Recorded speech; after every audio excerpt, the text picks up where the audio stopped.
1950, Jefferson Nickel, History and Value, a rare coin that changed American pocket change forever. The year was 1950, a time of post-war recovery, economic shifts, and an America re-establishing itself as a global superpower. In the quiet corners of everyday life, coins continued to flow through the hands of Americans.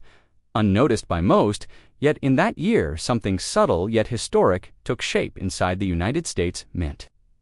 The Jefferson nickel, produced in 1950, became far more than a 5-cent piece. It became a snapshot of American resilience, wartime legacy, minting evolution, and eventually numismatic fascination.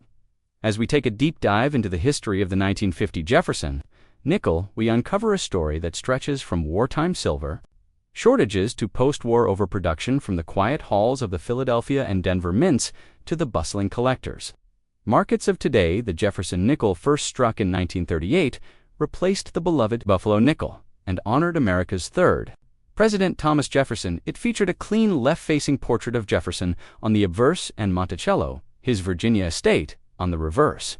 This design by Felix Schlag would remain for decades, but the subtle shifts in mintage metal composition and public sentiment over the years make each date and mint mark a distinct chapter in coin history. By 1950, the Jefferson nickel was in its 12th year. But it was that very year that collectors would later view as a turning point, due largely to the exceptionally low mintage of the 1950D. Nicolettes begin with the minting numbers. The Philadelphia Mint struck over 9.8 million nickels that year, a modest number but not historically significant. In contrast, the Denver Mint struck only 2.6 million pieces, making the 1950D Jefferson nickel the lowest mintage of any regular issue in the entire Jefferson series. This alone gave rise to collector intrigue. The coin was not an error, nor a commemorative, nor part of a limited proof set.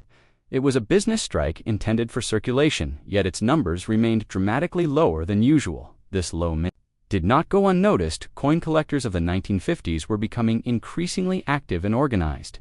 Coin publications began to highlight the 1950D as a coin to watch. Dealers advised customers to save them.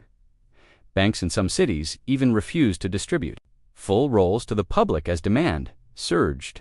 Interestingly, these actions contributed to the coin's rarity, not in terms of total survival, but in the number of coins that actually saw circulation.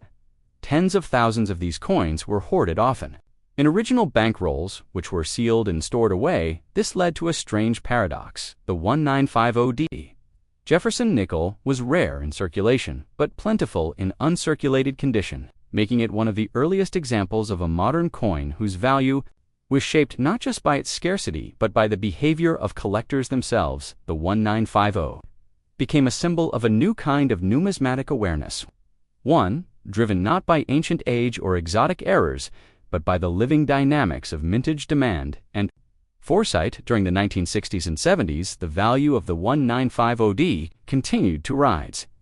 It became a staple of coin dealer advertisements and was often sold individually or as part of beginner collector sets. Prices climbed steadily into the double digits for uncirculated examples by the 1980s, making it one of the most sought-after coins of the post-war era.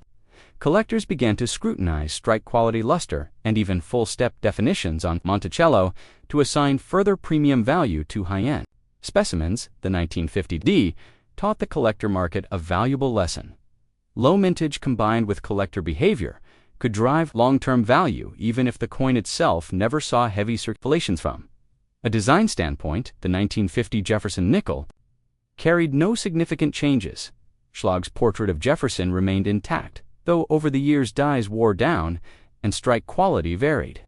The Denver Mint was known at the time for weaker strikes, particularly on nickel planchettes, which were notoriously hard and resistant to sharp detail, yet that did not dampen the enthusiasm for this date.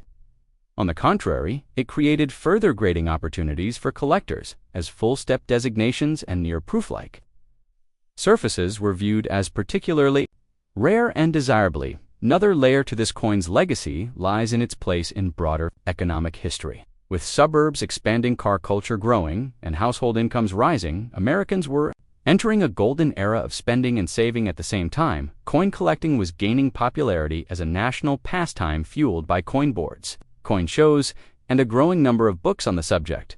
The 1950D was often cited as a case study of a modern rarity that anyone could find in their change, a tangible example of how everyday objects could become valuable artifacts over the decades. Collectors would compare the 1950D to other low-mintage modern coins, such as the 1931S Lincoln cent or the 1916D Mercury dime, but what made the 1950D unique was its modernity, its accessibility, and the way it taught generations of collectors to look closer at mint marks, dates, and market trends. Unlike coins from the 1800s or earlier, the 1950D wasn't lost to time. It was preserved, protected, and passed on sometimes for decades before being sold or graded. Speaking of grading, the rise of third-party grading services in the 1980s and 1990s further impacted the value of the 1950D. Jefferson Nickel coins graded MS65 and higher, particularly those with full steps, received massive premiums.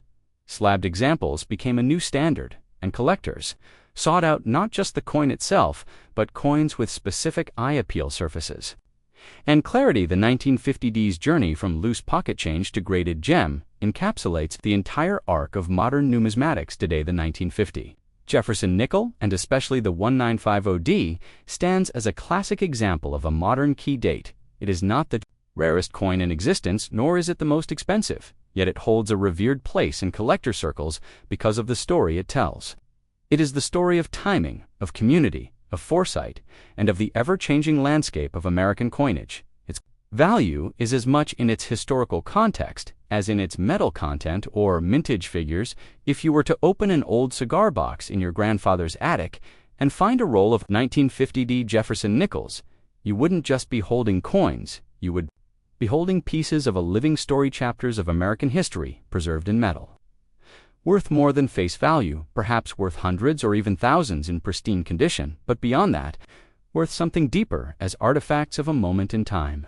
When the American coin changed, not in design but in meaning, as you look closer at the 1950 Jefferson nickel, remember that it's more than a coin, it's a symbol of a generation, a turning point in numismatic history, and a reflection of how something as small as 5 cents can leave a mark far greater than its face value.